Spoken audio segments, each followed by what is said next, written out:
En la libélula ahora está Teresa y también Bernardo Subirón, que será el encargado mañana de acercarnos la Ilíada en este ciclo tan especial. Es verdad que es algo un tanto especial, ¿no? Porque el concepto este de poesía en concierto es una cosa bastante novedosa, ¿no? En un país como el nuestro y que trata de escenificar, acompañando con la música, pues una serie de fragmentos de diferentes poetas de diferentes épocas y de lugares muy, muy dispares. La Oreja de la Luna Menguante escuchará mañana a Bernardo recitarnos las palabras de Homero. La luna y los poetas, ya sabemos y recordamos tantos títulos como Himnos a la noche, de Novalis, etc. Bueno, es la ocasión de que estamos en plena canícula y no apetece meter a la gente en un interior. Ni a la gente ni a la poesía, Teresa. Las palabras en el aire se han encontrado más cómodas siempre. Yo no sé muy bien cómo se recitaban, ¿no?, los poemas antiguos, estos aedos o cantores que iban pues hace miles de años, ¿no?, entre pueblo y pueblo, pero siempre me los he imaginado, aparte de haberlo leído, ¿no?, en las propias fuentes antiguas, que a la luz de la luna en las plazas de los pueblos, ¿no?, con música y con los propios poetas o aedos cantores marcando el ritmo con su bastón, pues contaban las historias de los héroes de Troya y del regreso, ¿no?, de los héroes de Troya, especialmente de uno de ellos, un tal Odiseo, ¿no?, Ulises. Así que en el fondo, en lo que a mí se refiere, creo que es sentirse un poco como se debían sentir los espectadores, ¿no?, de hace miles de años, cuando escuchaban, ¿no?, a los aedos o a los rapsodos cantar las hazañas, ¿no?, de los guerreros troyanos y de los guerreros griegos en las plazas de los pueblos de cualquier lugar de la antigua Grecia. Y si el viernes nos sentiremos, como dice Bernardo, también podremos percibir en estos conciertos de poesía algo de alma de rock el sábado 18. Benjamín Prado realmente tiene una vena para estar en escena, apunta a unas maneras preciosas, increíbles para transmitir su poesía con rock. Y bueno, pues Coquemaya es un gran rockero y todos los que os guste el rock, ahí tenéis una propuesta maravillosa. El ciclo se acaba con Poetas desde Guantánamo. Es una propuesta dura, inteligente, interesante, para despertar conciencias, y creo que estamos acostumbrados como audiencias a temas demasiado cómodos y este tema no tenemos que obviarlo, hay que ir a estar ahí, a escuchar a los poetas desde Guantánamo, no de Guantánamo. Los poemas que se leerán están recogidos en el libro Poetas de Guantánamo, los detenidos. Pero Teresa, ¿quién es el responsable de la especial puesta en escena de estos textos? Vicente León, que es un hombre muy conocido para la gente que conoce la escena, el teatro, él es premio Más de Teatro, y es una persona que tiene un rigor con los textos extraordinario. Él ha trabajado obra muy dura, siempre de Pasolini, de Harold Pinter, de Beckett, yo que sé, de todos los grandes del teatro, y no había nadie más que yo conociera en este momento para enfrentarse a estos textos. Él aceptó el reto y ha creado un mundo muy interesante para transmitir lo que finalmente los presos supongo que desean como objetivo, es llegar a tocar las conciencias de los demás, comunicarse con el afuera, con el otro, que supongo que es el sueño de todo poeta finalmente. ¿Y los ciclos de poesía con qué sueñan? ¿Qué efectos oníricos primarios y secundarios pretenden causar? No sé si efecto primario y secundario al final será prácticamente lo mismo, pero bueno, yo creo que hay un efecto que es el que se persigue siempre en cualquier espectáculo que tenga, aunque sea muy lateralmente, ¿no?, contacto con el teatro, ¿no? Y es lo que los griegos llamaban la catarsis, ¿no?, la catharsis. Es decir, cuando se produce ese mecanismo, ¿no?, de comunicación interna entre el artista, digamos, o el actor o el músico, ¿no?, y el público.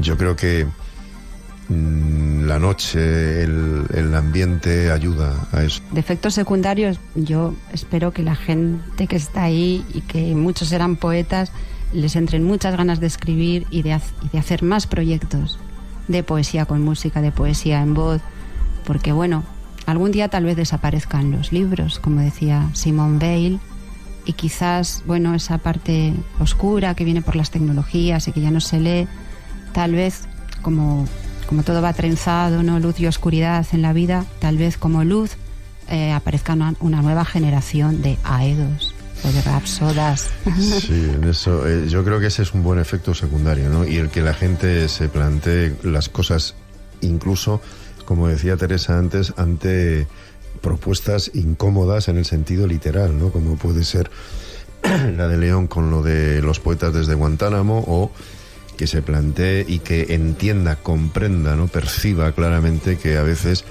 las distancias, ¿no? cronológicas son las menores de las distancias, las más pequeñas de las distancias, como puede ocurrir, ¿no? entre un texto de Homero y nosotros. Susurra la libélula que ya queda menos distancia en el tiempo para asistir esta noche a la actuación de Teresa Sebastián. Muchas gracias a los dos por venir aquí, pero antes de despedirnos, por favor, Bernardo, ¿podrías hacer un adelanto de lo que vamos a escuchar mañana? Pues uno de los pasajes más conmovedores de la Ilíada es el momento en el que Héctor y su mujer Andrómaca se despiden, teniendo ambos la conciencia de que probablemente es la última vez que se van a ver. En ese momento es en uno de los pocos momentos en que en la Ilíada hay un rasgo humano, cuando el hijo de Héctor, que está presente, es apenas un bebé, se asusta de la pinta de su padre. Entonces Héctor se quita el casco para intentar coger a su hijo en los brazos sin que se asuste. Antes hablábamos de que es un poema que transmite, ¿no? los valores y especialmente los modelos, ¿no? el masculino sobre todo. Pues a lo largo de la conversación de Héctor y Andrómaca, incluso en el momento en el que ella le pide que no salga a combatir, que él es todo para ella, que es no solo su marido, sino llega a decir incluso mi padre y mi madre, entonces Héctor le contesta con este fragmento que os voy a leer y que demuestra cómo incluso en esas circunstancias estrictamente humanas el papel del héroe, ¿no? del guerrero, predomina sobre cualquier otro. Esto es lo que le dice Héctor a su esposa Andrómaca en ese contexto. Todo esto me preocupa, mujer, pero mucho me sonrojaría ante los troyanos y las troyanas si como un cobarde huyera del combate.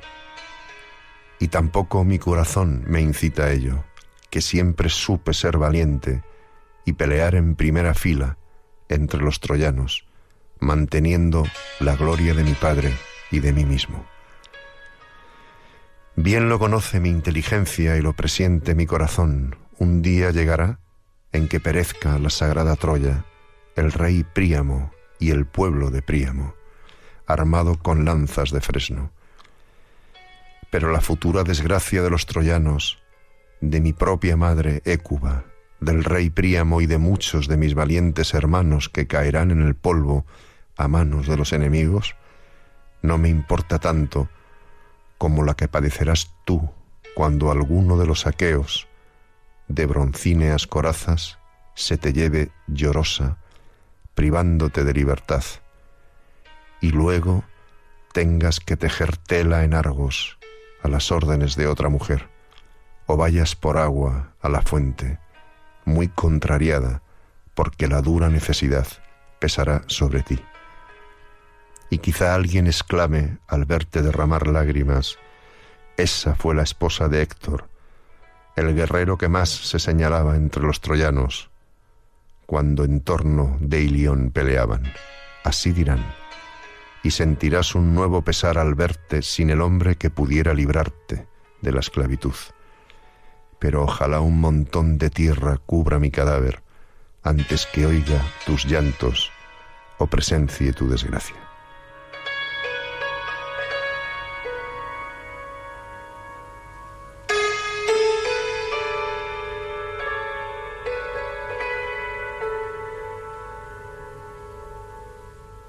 Muy buenas noches a todos. Sed muy bienvenidos a la Escalera de Jacob, a este ciclo de poesía en concierto que comienza hoy con una voz y con una música, ambas extraordinarias. Voy a leer porque no quiero que se me olvide nada de lo que tengo apuntado. porque para los que estén en la sala y no conozcan a Bernardo Subirón, quería deciros que es un excelente profesor de cultura helénica, autor de 2 magníficos libros, Hijos de Homero y El rayo y la espada. Están aquí. Y por favor, luego, aparte de que podéis preguntarle lo que queráis, está bien que les echéis un vistazo, porque son libros que yo os recomiendo, porque además de ser profundos, son muy amenos, hacen un recorrido por los mitos griegos realmente especial, y lo he estado leyendo estas Navidades, el último libro que ha publicado Bernardo, y aquí están, que luego no se nos olvide hablar de ellos. Bien, yo lo que quería contaros es que, desde mi humilde punto de vista, lo mejor de Bernardo es el acercamiento que hace al objeto de estudio a través de una meditación amorosa de la cosa estudiada, muy lejos de la frialdad con que se miran actualmente los datos o los personajes históricos. Y para mí, Alejandro Magno, Tucídides, Homero, no serán los mismos de antes de haber escuchado hablar a Bernardo Subirón de ellos. A veces he pensado que en la contemplación que él hace de los griegos y de los que aún no eran griegos, de aquellos que vivían en la vieja Creta, se acerca al concepto de intrahistoria, que diría Zambrano, la filósofa, allí donde pequeñas briznas de pequeñas visiones iluminan un panorama aún mayor, y allí donde la cosa estudiada se revela a la mirada respetuosa, atenta, que Bernardo siempre he visto que tiene esa calidez hacia los mitos griegos. Bueno, es curioso que Bernardo a mí me recuerda a veces mucho a Ulises, y él es navegante, ha navegado a vela el Egeo, es algo que siempre me ha llamado la atención. Y quería deciros también que es un excelente músico de jazz, que él hace unas versiones preciosas de la Weda Report con su grupo, que si alguna vez le habéis anunciado por ahí. ¿Cómo se llama tu grupo? Que siempre me quedo con que estás tú y no me acuerdo de cómo se llama. Se llama el Swing Dicato. El Swing Dicato. Pues cuando lo veáis anunciado, de verdad iros, porque vais a disfrutar un montón. Bueno, y por justicia poética, la verdad es que quiero recordar esta noche a un programa magnífico que se llama La Noche Menos Pensada, que ya no está en las ondas, pero que es donde por primera vez yo escuché a Bernardo hacer estas maravillosas recitaciones de la Ilíada, de la Odisea, hablarnos de Alejandro Magno, de Tucídides y de todos estos seres históricos que evocan tantas cosas para los que nos gusta la lectura y la historia. Y por justicia poética quiero recordar a Manolo H.H. y a este programa al cual yo personalmente añoro muchísimo. Bueno, y del músico griego que nos acompaña, Dimitris Sonis, quería deciros que está considerado uno de los mejores concertistas internacionales en su género. Sí, que toca muchísimos instrumentos muy buenos, que es un experto en música de Anatolia, en música otomana, y que cada vez que yo lo he escuchado me ha parecido siempre que lo hace con una gran delicadeza. Así que, bueno, por mi parte yo me dispongo a disfrutar de la velada. Bueno, yo antes de empezar, también por justicia poética, quiero agradecerte la presentación que has hecho. Excesiva en ambos casos, ¿no, Dimitri? En ambos casos.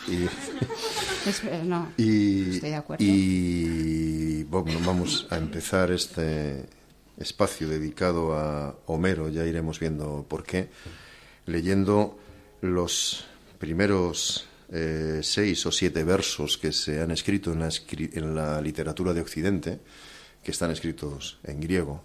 Y es exactamente como comienza el primero de los 2 poemas que se atribuyen a Homero, la Ilíada, es decir, la historia de Ilión, de Troya.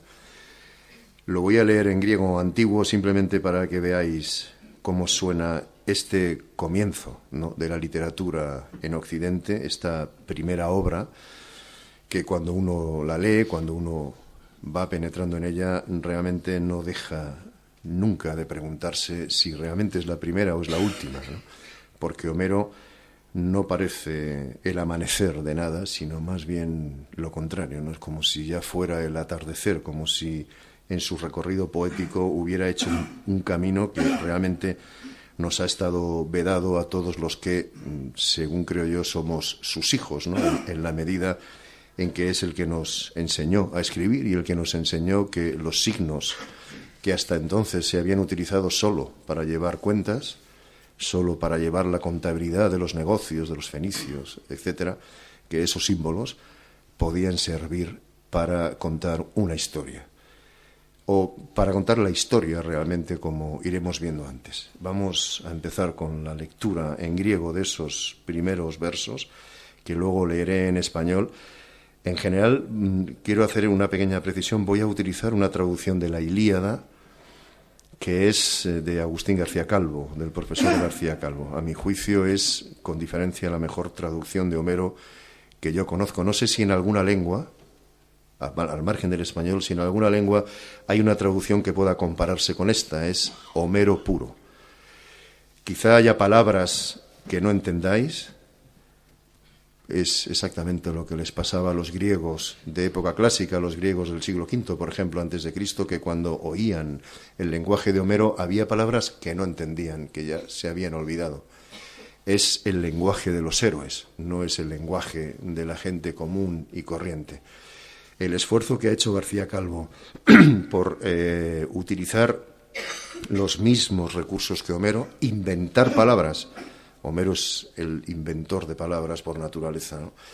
Pues García Calvo ha intentado hacer exactamente eso. En español es dificilísimo, en griego es más fácil.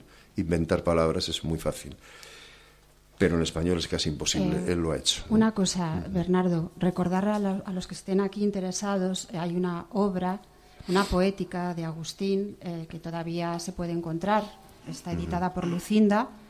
Yo he comprado hace poco esta obra en Hiperión, recuerdo que queda algún ejemplar y los últimos que lleguéis, porque yo creo que tardará mucho en volverse a editar, sobre poética, y habla de ello. Bueno, pues empezamos entonces, ¿no?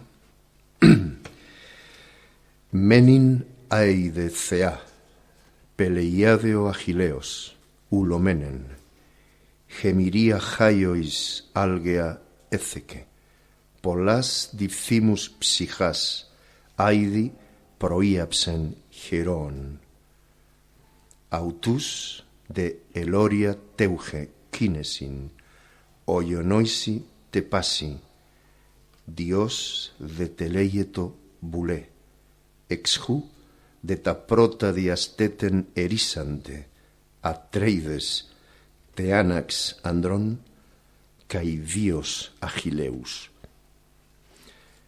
Canta diosa, la ira de Aquiles, el hijo de Peleo, ira maldita que echó en los saqueos tanto de duelos, y almas muchas valientes allá arrojó a los infiernos, almas de héroes, a los que dejó por presa a los perros y pájaros todos. Se cumplía de Zeus el acuerdo, desde la vez que primera discordes se despartieron el señor de Mesnada, el Atreida, y Aquiles, el hijo del cielo.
Estos versos, Bernardo, ¿por qué los has elegido?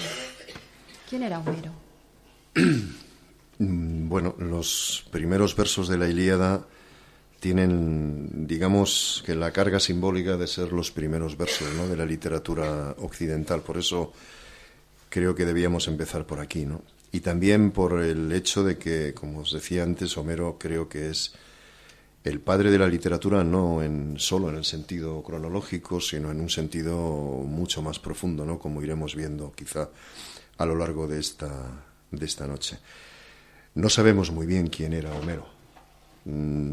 Hay montones de tradiciones, no hay ciudad de la antigua Grecia que no se dispute el hecho de que Homero nació en ella.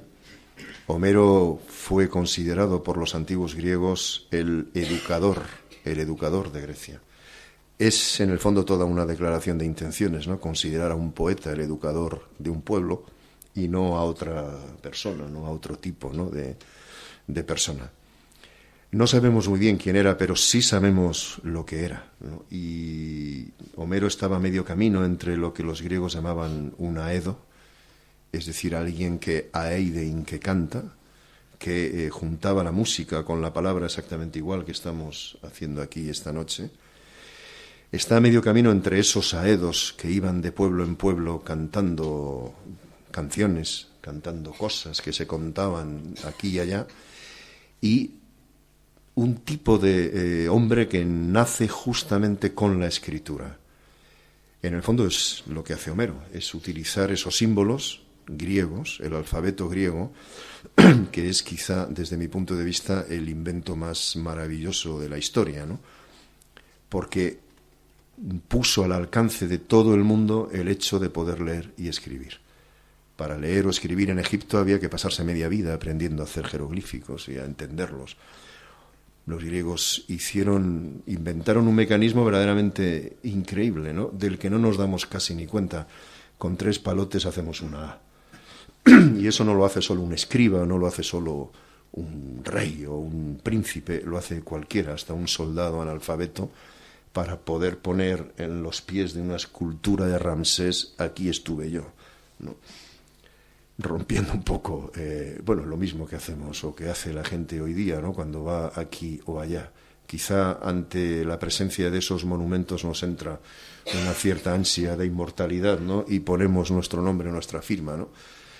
Los griegos inventaron la cultura, inventaron el mecanismo de transmisión de la cultura y, sobre todo, hicieron un inmenso esfuerzo por escribir, en una época en la que escribir era toda una epopeya, ¿no? No había papel ni había nada, había que escribir en trozos de madera, en trozos de arcilla, en hojas de palmera, los que tenían dinero en papiro en tiempos posteriores. Homero es un rapsoda o un rapsodo, literalmente, es decir, la palabra, el verbo griego raptein significa zurcir. Es muy gráfico, es un zurcidor de versos. Alguien que zurcía lo que se contaba por aquí, lo que se contaba por allá, y lo fijó para siempre por escrito. Se dedicaba a un oficio verdaderamente admirado en la antigüedad, ¿no?, porque los aedos, que eran los que estaban en el origen de la transmisión de estos versos, eran, por así decirlo, lo mismo que los adivinos, pero hacia el pasado. Los aedos tenían como encargo adivinar el pasado. Lo mismo que los adivinos o los magos tenían como encargo adivinar el futuro, ¿no? Así que por eso se encomienda a la diosa, ¿no?, al principio de su obra, para que le ilumine, ¿no?, y le haga ver lo que pasó, igual que un adivino podría ver lo que iba a pasar. Bueno, ese es básicamente Homero, ¿no? Una persona quizá, no sé si existió o no Homero, en realidad da igual que existiera o no existiera. Nos ha dejado sus obras, ¿no? Nos ha dejado sus obras, estén detrás de ellas un solo hombre o estén detrás de ellas lo que la tradición llamaba los homéridas, es decir, los hijos de Homero, ¿no? Esta escritura de Homero es lo que se llama la lineal B. No, ¿O ya está más avanzada? Esta es la escritura. Los griegos, quiero decir, el comienzo de la escritura en Grecia está en la isla de Creta, probablemente. como todo el comienzo de la historia de Grecia, o como está el comienzo en realidad de la historia de Europa, ¿no? Todos sabemos Europa, ¿no? Europa era la hija de Agénor, el rey de Tiro, en Fenicia. Y bueno, supongo que todos habéis oído más o menos hablar de ese mito, ¿no? El mito del rapto de Europa. Zeus, que era un dios, en fin, muy masculino en el sentido de el papel tradicional que la sociedad homérica, ¿no?, transmitió para la posteridad, que todavía está en pleno vigor. Zeus era un hombre promiscuo y se enamoraba de hombres, mujeres, jóvenes, ancianos, en cualquier lugar del mundo, y hacía malabares para que su esposa Hera no le pillara, ¿no? Como sabéis, que se convirtió en toro, que fue a la playa, que se puso al lado de Europa, una palabra que quizá quiere decir, no estamos muy seguros, la de ancho rostro, y que finalmente Europa se confió porque el toro parecía manso, se subía encima y el toro se tiró al mar, se puso a nadar ante el pavor de Europa y le dio por pararse en la isla de Creta.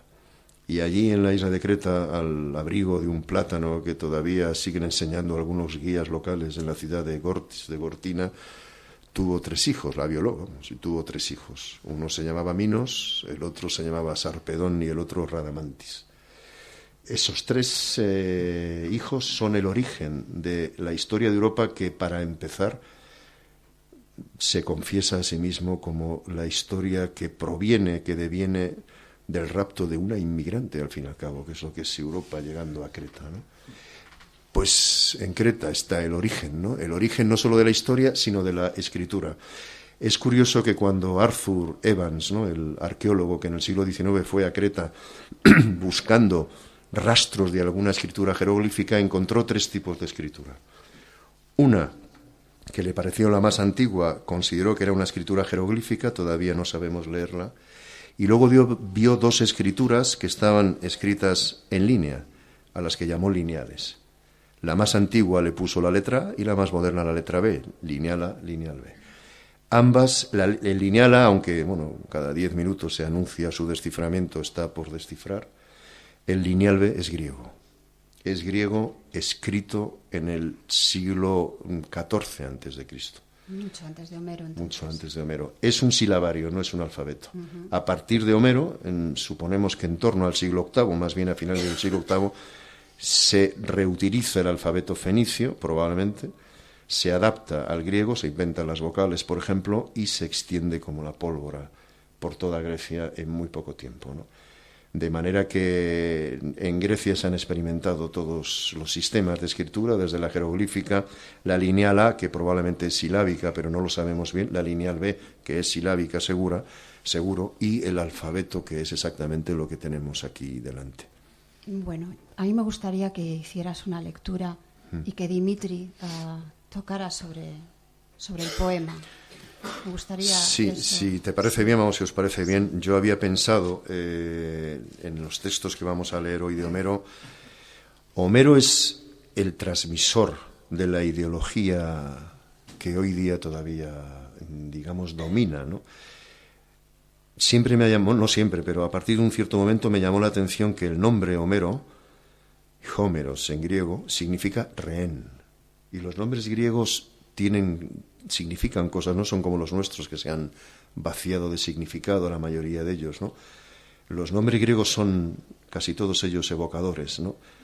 Yo creo que Homero escribió la Ilíada, no es este el sitio para hablar de esto, pero escribió la Ilíada probablemente por orden de alguien, ¿no?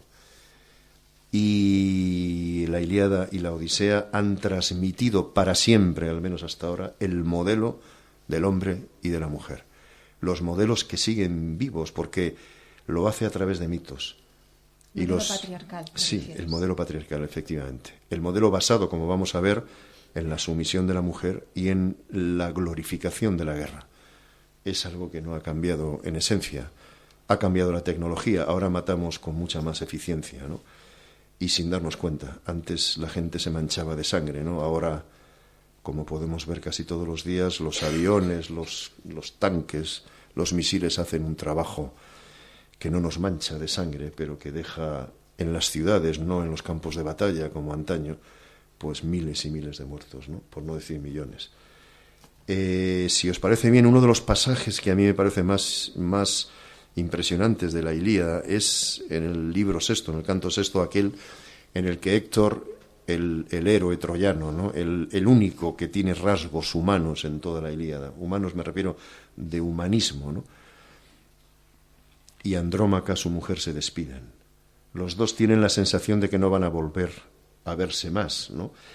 Pero de paso se establece exactamente cuál es el papel del hombre y el papel de la mujer. Os voy a leer 3 textos con una breve pausa entre ellos. En el primero de ellos se ve muy bien el papel de Héctor y las preocupaciones de Héctor. En el segundo es lo que os decía del rasgo humano. Héctor va a hacerle una carantoña a su hijo y su hijo se asusta porque le ve la pinta, ¿no? El casco, el penacho de crin de caballo. El niño, el bebé, se echa para atrás llorando y Héctor se quita el casco para poder acariciarlo. Y finalmente el fragmento en el que le dice a su mujer Andrómaca lo que tiene que hacer, y 2 versos finales, ¿no? que de una manera dramática, ¿no? expresan justamente eso, ¿no? La idea que subyace de que ni Héctor ni Andrómaca van a volverse a ver nunca más, que Héctor va a morir.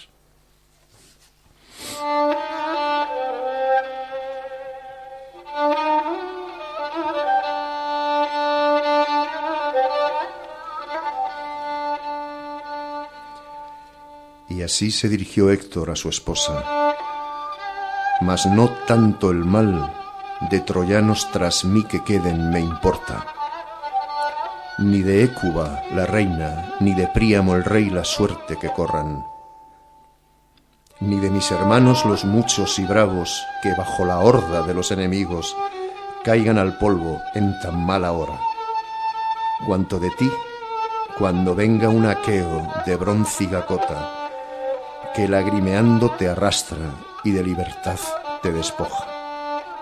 Y aún puede que en Argos, tejiendo el telar, te veas de otra, y agua trayendo de fuente tal vez Tesalia o Laconia. Bien mal de tu grado, mas ley pesará sobre ti poderosa, y alguno habrá quizá que te diga al verte toda llorosa, de Héctor he ahí la mujer, el que era el primero en la tropa, de Troes, Potridomantes, cuando era la guerra de Troya. Así dirá alguno, y a ti te entrará una nueva congoja, por falta del hombre que a salvo de vida de esclava te ponga. Mas a mí, bien muerto me cubra la tierra en mi fosa, antes que a ti arrastrada te vea, y tus gritos que oiga.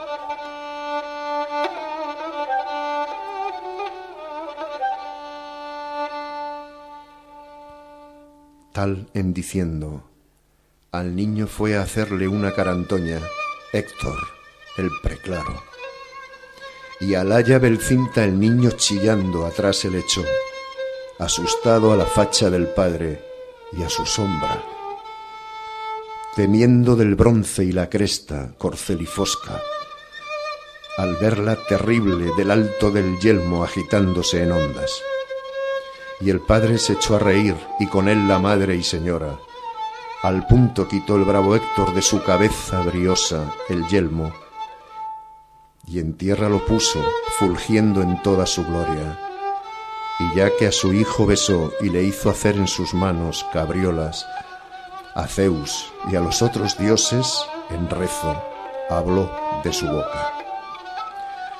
Zeus y los dioses demás, otorgad que a mis votos responda este hijo mío, en ser como yo, y de los troyanos corona, y tal de bravo en sus bríos, y que sea rey sobre Troya, y alguna vez uno diga mejor que su padre, y con sobra, al verlo de guerra volver, y armas traiga en sangre, aún rojas, de un hombre que haya matado, y se goce su madre en su gloria.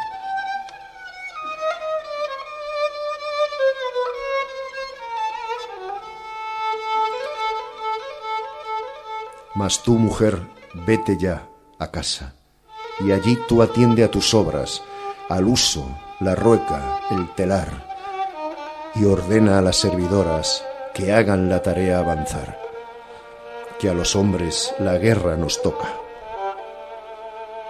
A todos, y a mí el que más, de los que son nacidos en Troya.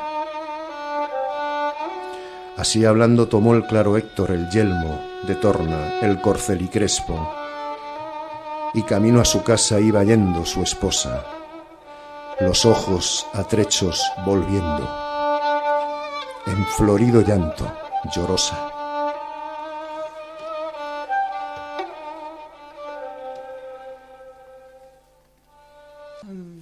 La verdad es que es sorprendente, es casi como una película, ¿no? Como si vieras la despedida de dos amantes, ¿no? Que no van a volverse a ver. Sí, sí. A mí, yo recuerdo cuando leí este pasaje, ¿no? Por primera vez, me llamó muchísimo los últimos versos.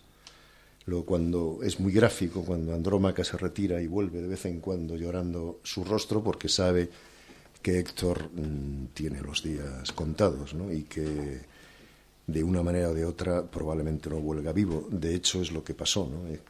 Héctor acabó enfrentándose, como sabéis, con Aquiles después de haber matado por equivocación a Patroclo, al amigo de Aquiles, amigo en el sentido griego, ¿no? Amigo, amante, en fin, en el sentido en que los griegos entendían estas cosas, ¿no? Y el pasaje es de un dramático enorme, sobre todo por eso, porque en la Ilíada, que yo sepa, no hay cabida para este tipo de sentimientos, ¿no?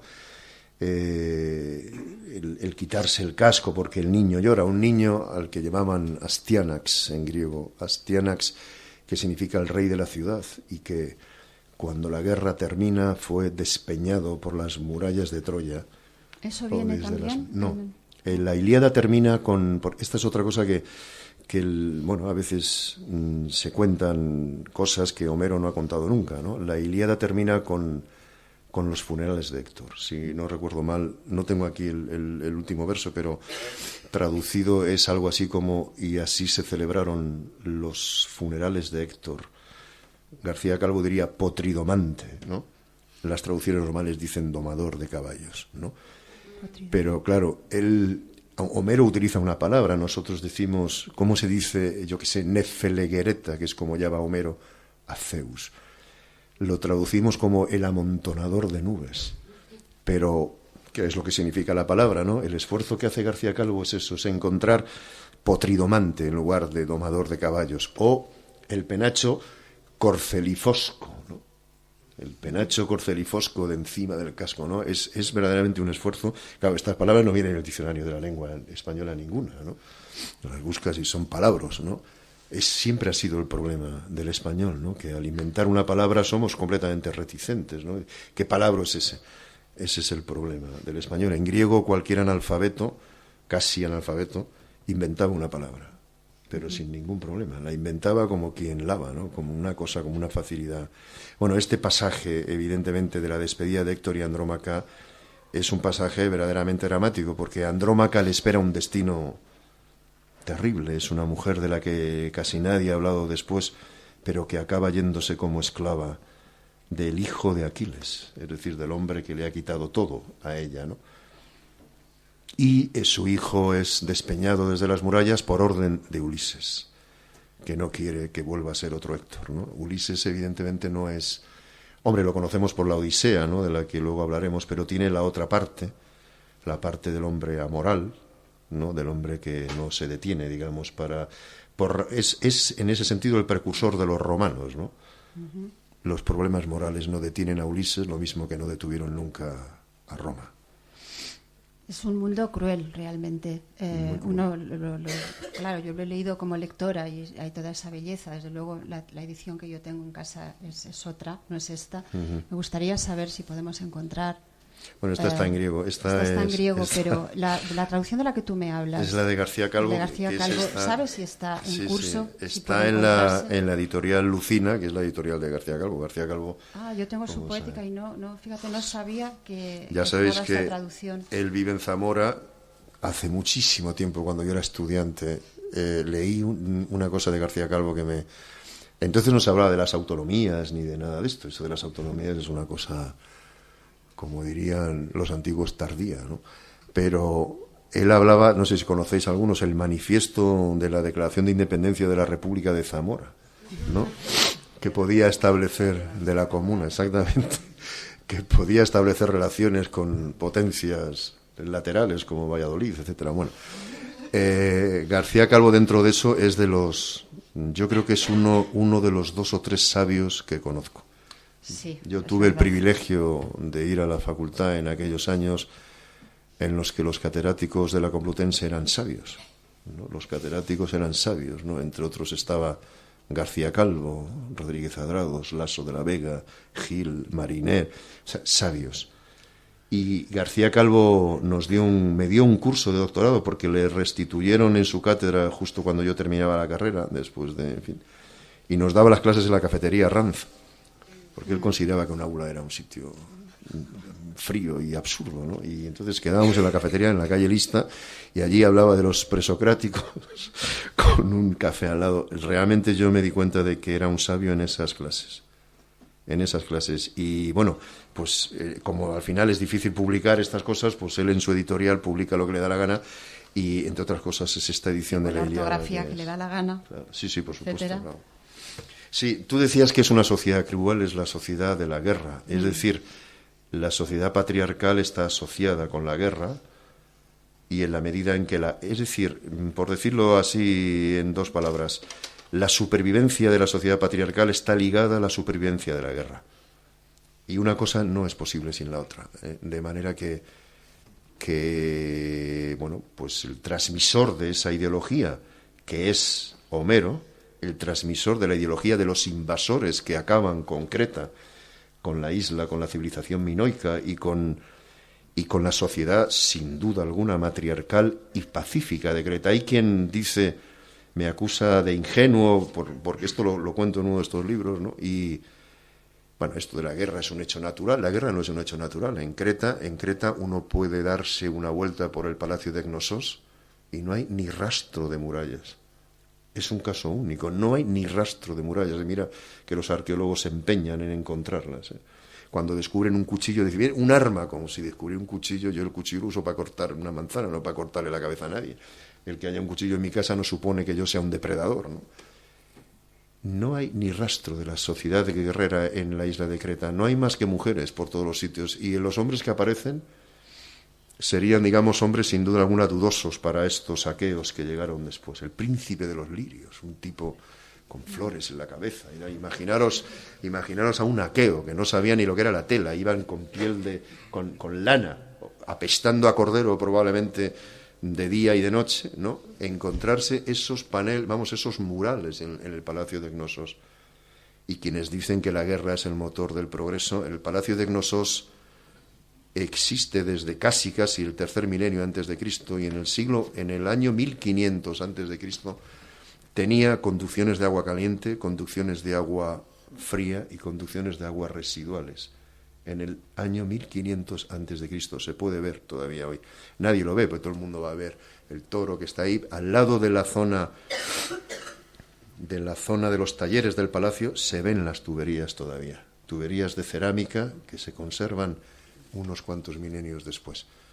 Bueno, la guerra es, digamos, lo que esta sociedad glorifica sobre todo. Y uno de esos, a veces Homero muestra una cierta predisposición contra la guerra, y algunos autores posteriores, Eurípides singularmente, ¿no?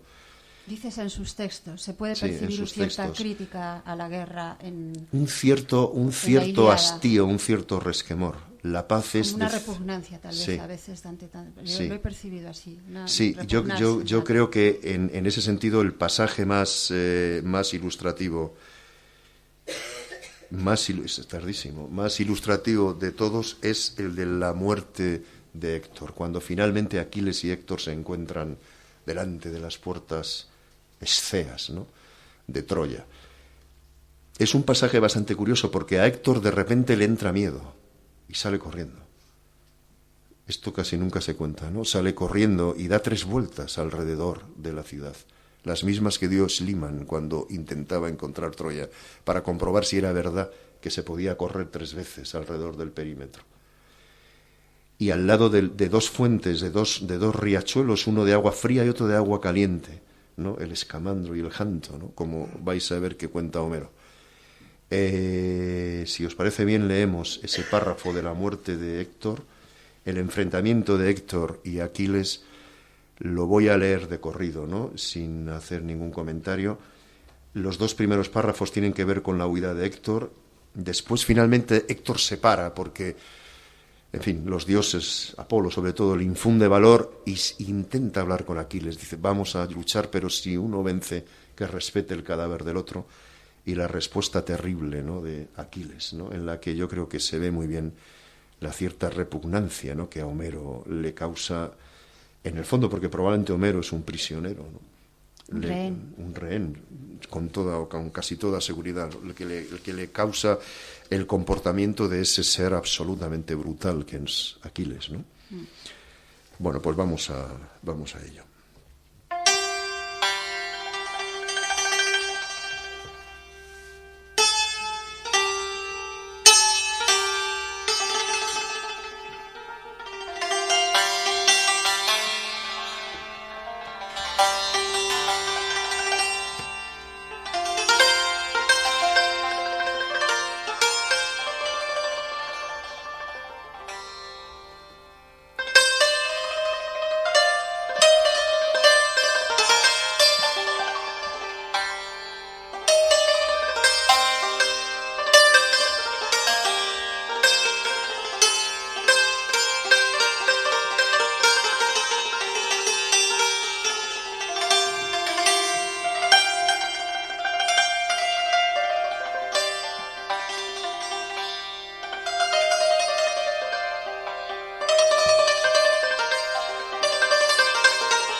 Que a Héctor al verlo temblor lo tomó, y ya no era osado más aguardar, que las puertas dejó y huyó en un espanto, y a él se lanzó el Peleida a sus fuertes piernas fiado, tal cual el halcón en los montes, ligero el más de los pájaros, a una paloma se arroja fácil al paso, que ella por bajo va huyendo y él cerca, agudo, grallando, la acosa una vez y otra vez, y es su ansia atraparla a zarpazo.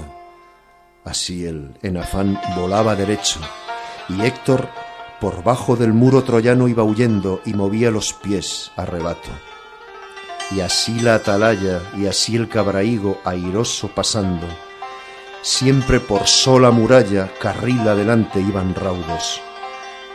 Y a las correntías las fuentes llegaban, allí donde ambos brotan los 2 manantiales del torbellinoso Escamandro, que el uno corre con agua templada y sube de él vaho todo alrededor, igual que de un fuego ardiente humeando, y el otro igual que granizo de frío corre en verano, o como gélida nieve, o cuajada agua en carámbano.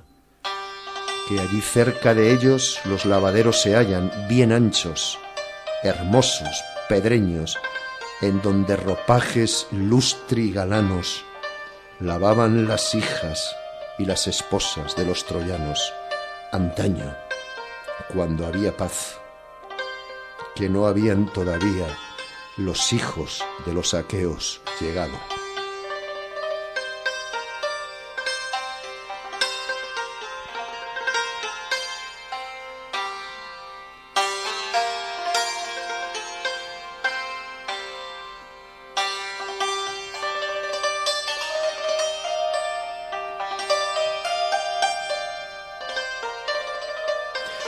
Y a Héctor, sin tregua, el raudo Aquiles le iba a la zaga.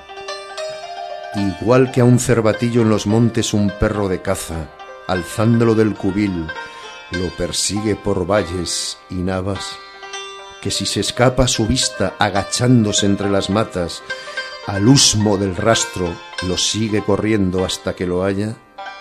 Así Héctor, Al raudo Peleida ni un punto se le escapaba. Y cuantas veces tentaba de irse a las puertas de Dardanias, saltando a desvío por bajo las torres belmuralladas, a ver si del alto con tiros de flecha amparo le daban, tantas Aquiles lo hacía tornar, tornándole la ventaja hacia la llanura, y siempre del lado del muro volaba. Y así como en sueños no puede uno a otro seguirlo, que escapa, ni puede escapar el que huye, ni el otro tampoco lo alcanza, así él no podía atraparlo, ni aquel zafarse a su ansia.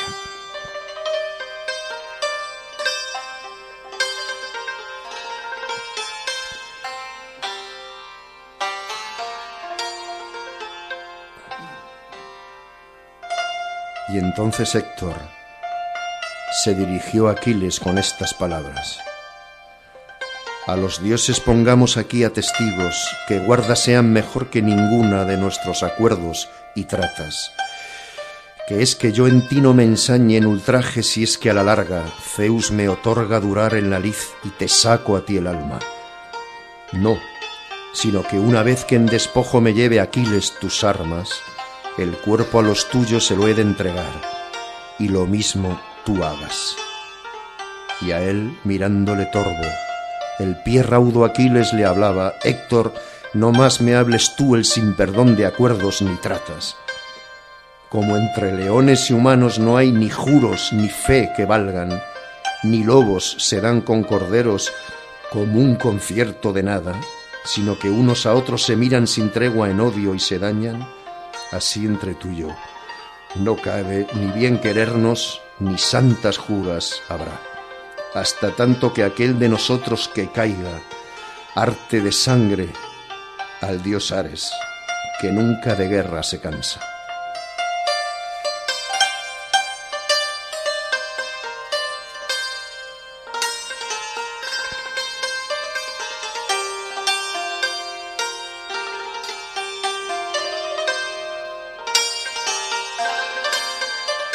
Y a punto ya de morir, así Héctor hablaba: por tu alma, por tus rodillas, por tus padres te ruego, Aquiles, no ante las naves aqueas me des a estregar a los perros.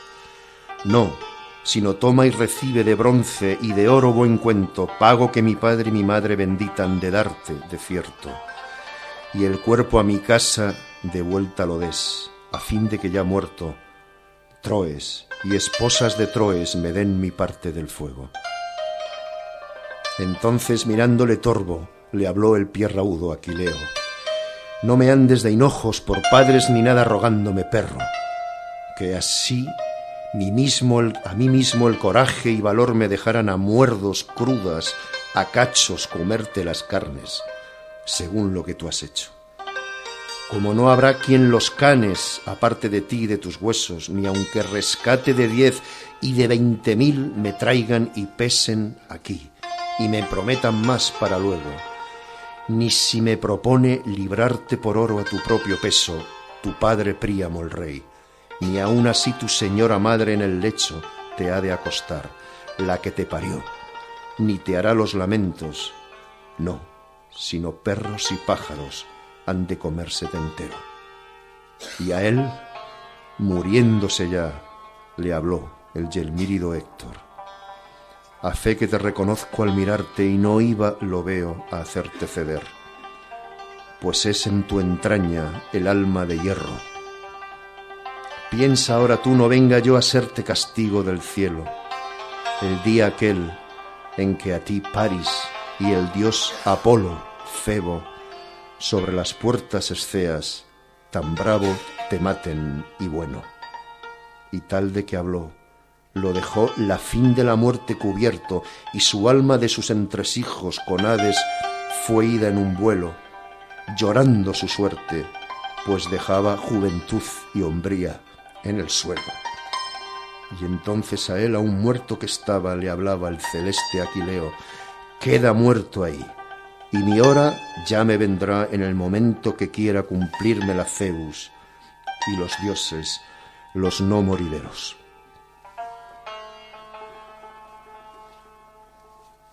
Bueno, la verdad, es como cuando uno lee a Shakespeare. Hay una queja subyacente siempre por la crueldad. Hay algo... quien escribiera esto es como cuando lees a Shakespeare, ¿no? Que no dice nada, pero sí, está pero ahí. se nota. Efectivamente. ¿Cuánto hay de fantasía y cuánto hay de historia en las historias homéricas? Yo soy de los que creen, vamos, es una opinión, ¿no? Pero soy de los que se fía mucho más de las fuentes literarias que de los arqueólogos, por ejemplo, ¿no? Y especialmente de Homero. Cualquiera que ha creído lo que ha dicho Homero ha encontrado todo. Schliemann encontró Troya, es decir, Troya existe, está ahí, podemos tocarla, podemos pasear entre sus muros, ¿no? Micenas existe, Agamenón, Ulises incluso, ¿no? Porque en la isla de Cefalonia hay rastros de un auténtico señorío micénico, ¿no? Hay quien acusa a Homero de que al fin y al cabo es un poeta, no es un historiador, y esto siempre lo digo cuanto que puedo, ¿no? Incluso algunos especialistas a los que respeto profundamente han escrito, Chadwick, por ejemplo, ¿no? John Chadwick, que intentar encontrar una verdad en el universo de Homero es como intentar encontrar una historia de amor en la contabilidad de los palacios micénicos, ¿no? Que Homero es un poeta, no es un historiador, que son universos diferentes. Yo creo que ese es un error verdaderamente brutal, ¿no? Homero no tuvo jamás la posibilidad de elegir entre ser poeta o ser historiador, entre otras cosas porque la historia no se había inventado todavía. La historiografía, quiero decir. Homero lo que hizo es escribir por primera vez y escribió como pudo, escribir en versos hexámetros. Pero desde luego lo que cuenta Homero cada día más sale a la luz, hasta en detalles mínimos, hasta en detalles, yo qué sé, el rey Néstor de Pilo, que no se sabe muy bien si existía o no existía. Bueno, ahí está el palacio de Pilo, excavado por Carl Blegen, que ya es un arqueólogo en toda regla, no un aventurero como Schliemann, ¿no? Ahí están los rastros de ese palacio. Los cascos de colmillos de jabalí que describe, que todo el mundo pensaba que era una tontería, pueden verse en los museos hoy día, ¿no? Homero es una persona absolutamente fiable desde mi punto de vista, ¿no? Todo lo que cuenta ha salido a la luz. Cuando dice que Agamenón era el rey de los que fueron, vamos, el rey, el primus inter pares, ¿no? El rey, el jefe de la expedición, efectivamente Micenas es probablemente la ciudad más importante, ¿no? En fin, los rastros arqueológicos no hacen más que sacar a la luz lo exhaustivamente exacto que a veces es Homero en la descripción del mundo, ¿no? de Troya y de la guerra de Troya.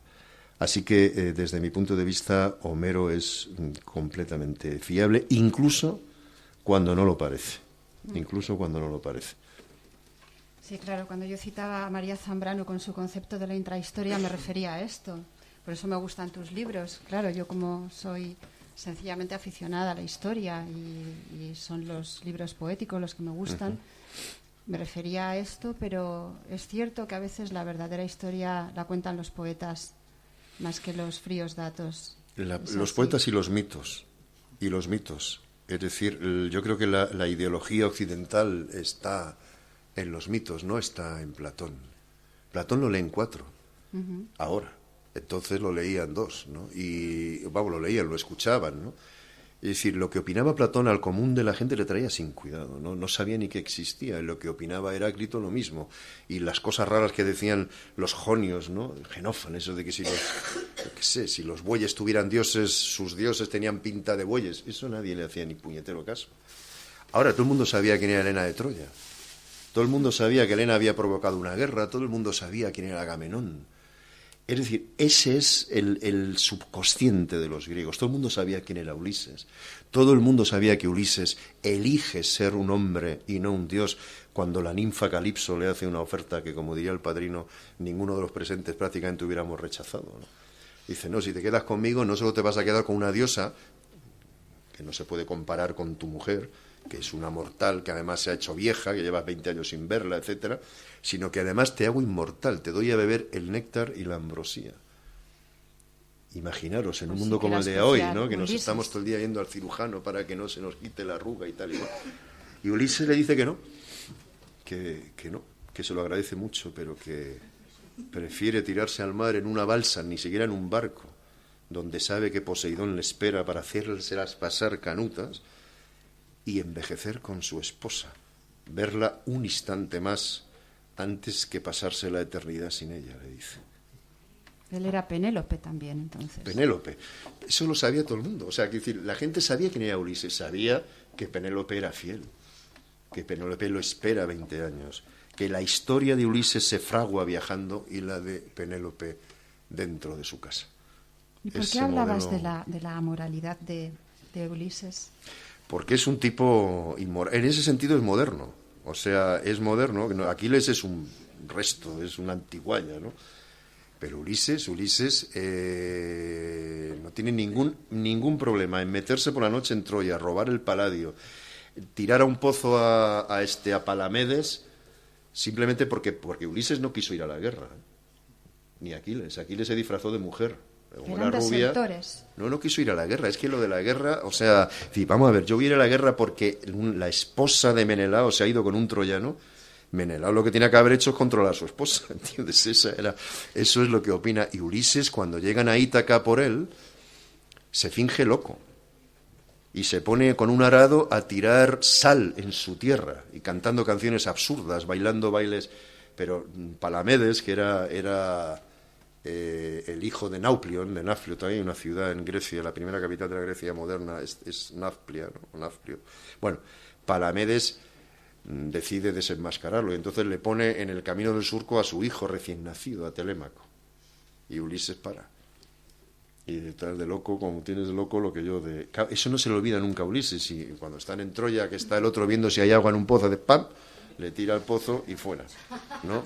Y eso no lo conoce casi nadie, pero es la historia de Ulises, ¿no? Como la historia, cómo se porta Ulises al acabar la guerra, cuando ordena que maten a los niños, que tiren al hijo de Héctor por la muralla, lo ordena él. ¿Por qué? Porque no le interesa que haya otro Héctor, ni siquiera su recuerdo, ¿no?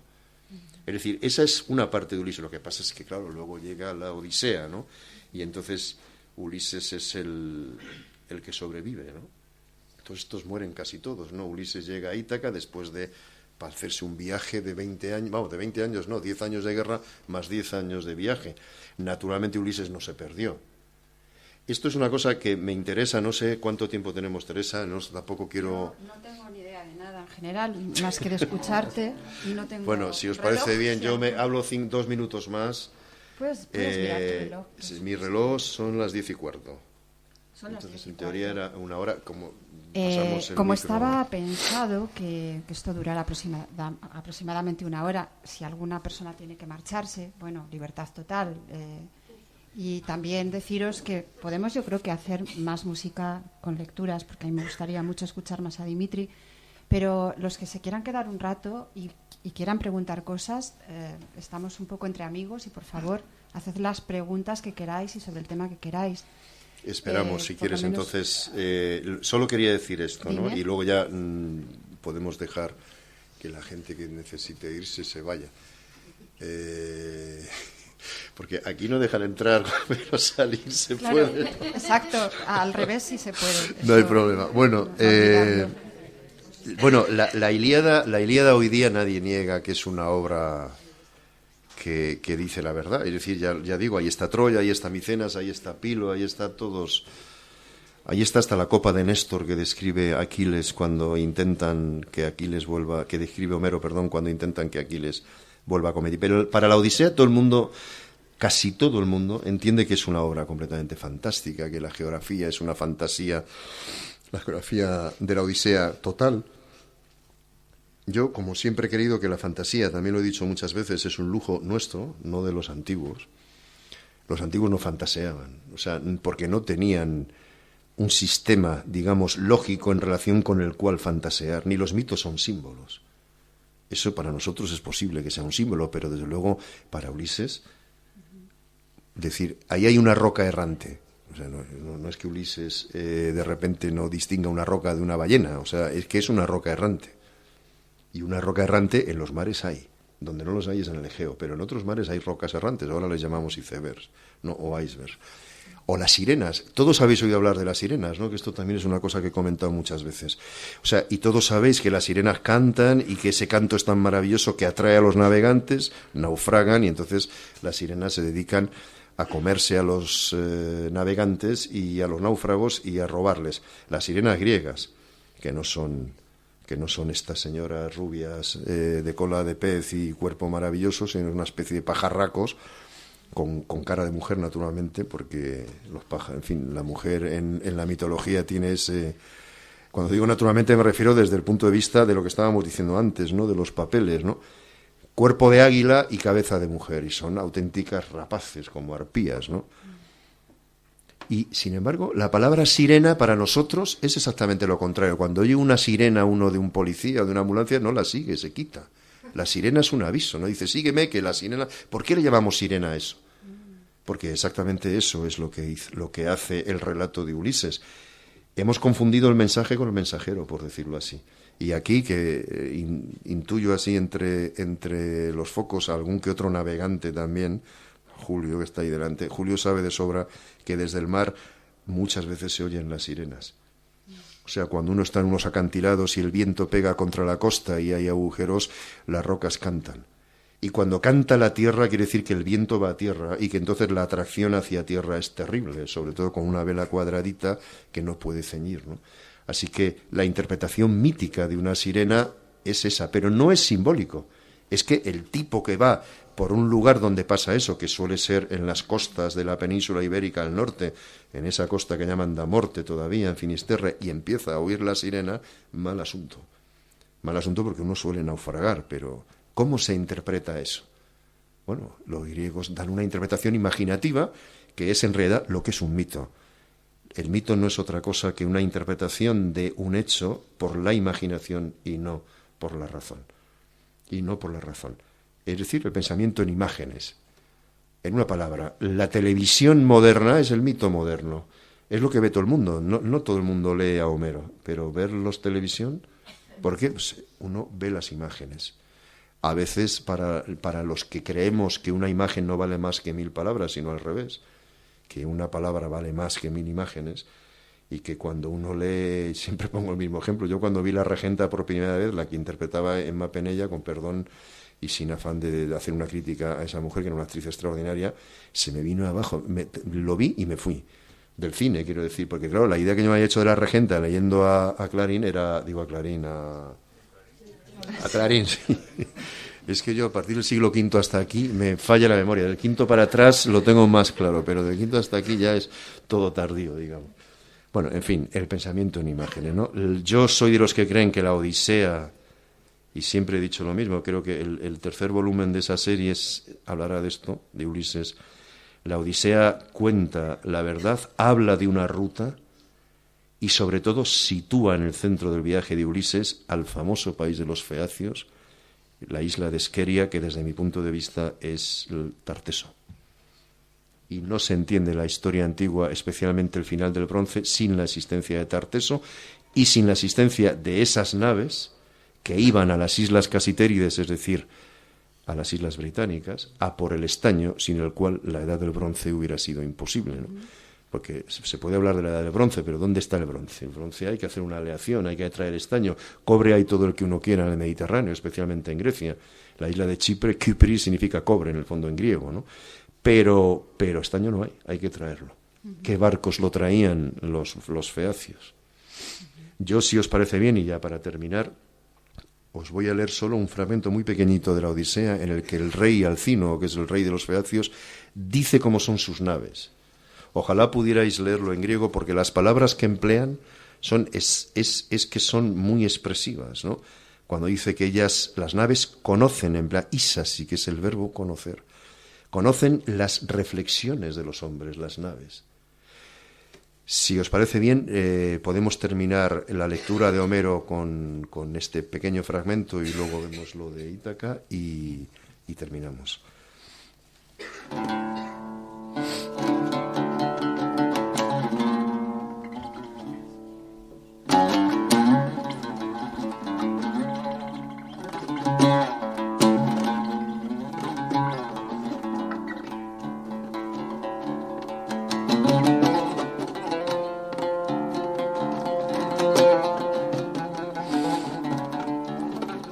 Y Alcino le dijo a Ulises, su huésped: dime también tu tierra, tu pueblo y tu ciudad, para que te lleven allí mis naves dotadas de inteligencia. No necesitamos pilotos entre los fiacios. Nuestras naves no tienen timones, y esas cosas las tienen las demás. Ellas conocen las reflexiones y los pensamientos de los hombres, y sus ciudades y sus fértiles campos. Recorren rápidamente los abismos del mar, incluso cubiertas por nubes o por nieblas. Nunca tienen miedo ni de sufrir daño, ni de perderse. Por eso he oído decir a mi padre que Poseidón está celoso de nosotros, porque acompañamos a todos indemnes. Decía que algún día destruiría en el nebuloso mar una nave de los feacios y nos bloquearía la ciudad con un gran monte. Al subirse a la nave, a Ulises se le vino un profundo sueño a los párpados, sueño delicioso, sosegado, semejante en todo a la muerte. Y la nave elevaba su proa y un gran oleaje de púrpura rompía en el mar voraginoso. Y corría con firmeza, sin estorbo, ni un halcón la habría alcanzado. Y en su carrera cortaba veloz las olas del mar, portando a un hombre de pensamientos semejantes a los de los dioses, un hombre que había sufrido muchos dolores en su ánimo, probando batallas y dolorosas olas, pero que ya dormía imperturbable, olvidado de todas sus penas.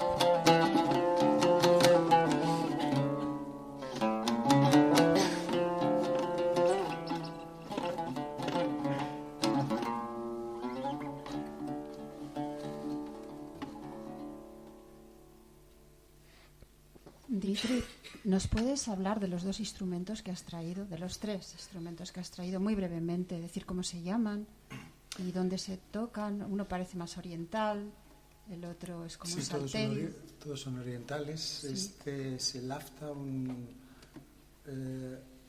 una evolución de lud, que es un instrumento muy antiguo, con la diferencia que el lud, no sé si lo conocéis, es el instrumento clásico por excelencia de la música árabe. Es más corto, el cuerpo es más grande, el mástil es más corto y no tiene trastes. Es un instrumento típico de los griegos de Estambul, de Constantinopla, por eso se llama político lauto, quiere decir lauto ud de Estambul. Y es un instrumento también muy típico de mujeres, lo tocaban muchísimo las mujeres. Tiene 4 cuerdas dobles que simbolizan, como antiguamente, los 4 elementos, y se tocaba con una púa de pluma de águila, ahora se utiliza el plástico. El otro instrumento es el santur persa. Estos instrumentos los hay en todo el mundo, desde China hasta Estados Unidos.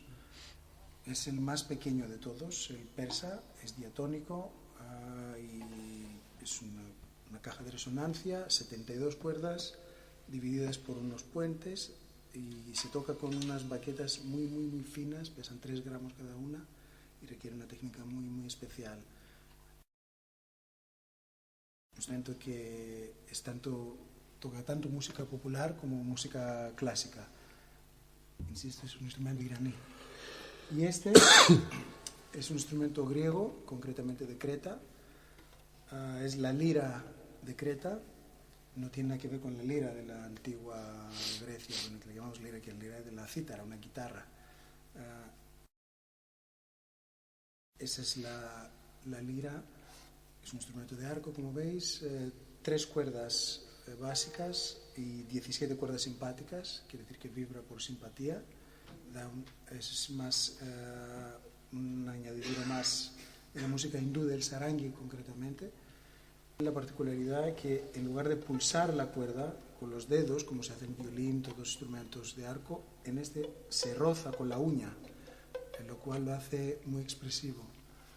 Un instrumento también muy antiguo como todos. Nadie puede saber exactamente la antigüedad de esos instrumentos. Gracias, Dimitri. Bueno, podemos dar por terminado lo que tenemos un poco pensado para esta noche con la lectura de este poema, que es un capricho mío personal, Ítaca, de Constantino Cavafis. Es un poema que siempre me ha parecido muy hermoso en relación a lo que significa Ítaca. No sé, Dimitri, ¿tienes pensado algo? Ya hemos dado un salto en el tiempo, aunque la poesía es atemporal, con Cavafis. Sí. Cavafis, el poeta de Alejandría. De Alejandría. Voy a tocar una pieza al final para acabar más alegres y más para la vida, que es, no es de Alejandría, pero es de un compositor turco que, bueno, seguramente Cavafis podía haberlo escuchado perfectamente. Bueno, pues entonces vamos a terminar con este poema de un griego moderno, Cavafis, ¿no? Yo creo que es uno de los poemas, esta es de las cosas que yo salvaría si tuviera que llevarme a una isla, ¿no? Unas cuantas cosas, porque me parece que cada palabra, y hombre, lo suyo sería leerlo en griego, pero en fin, lo intentaremos de todas maneras. El símbolo de Ítaca como el viaje, ¿no? Como el viaje de la vida. Cuando salgas de viaje para Ítaca, desea que el camino sea largo, colmado de aventuras, colmado de experiencias. A los lestrigones y a los cíclopes, al irascible Poseidón, no temas, pues nunca encuentros tales tendrás en tu camino. Si tu pensamiento se mantiene alto, si una exquisita emoción te toca el cuerpo y el alma. A los lestrigones y a los cíclopes, al fiero Poseidón no encontrarás, a no ser que los lleves ya en tu alma, a no ser que tu alma los ponga en pie ante ti. Desea que el camino sea largo, que sean muchas las mañanas estivales en que entres en puertos que ves por vez primera. Detente en los mercados fenicios para adquirir sus bellas mercancías, madreperlas, nácares, ébanos y ámbares y voluptuosos perfumes de todas clases, todos los voluptuosos perfumes que te sean posibles, y vete a muchas ciudades de Egipto y aprende de sus sabios. Mantén siempre a Ítaca en tu mente. Llegar allí es tu destino, pero no tengas la menor prisa en tu viaje.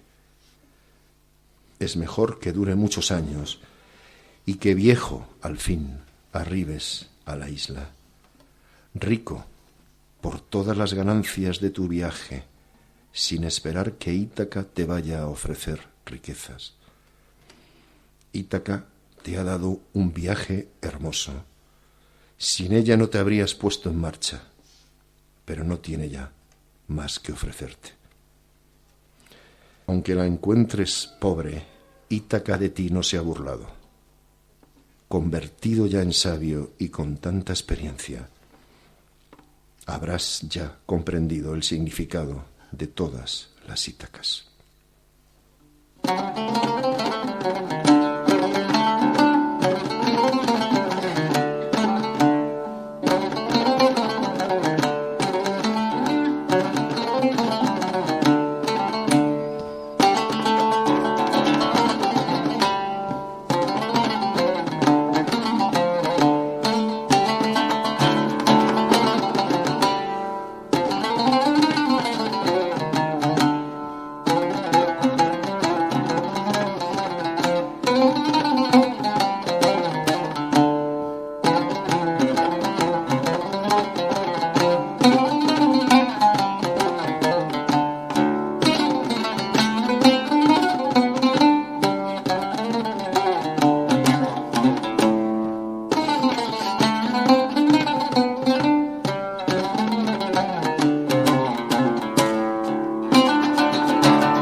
Jaristó para Polifile.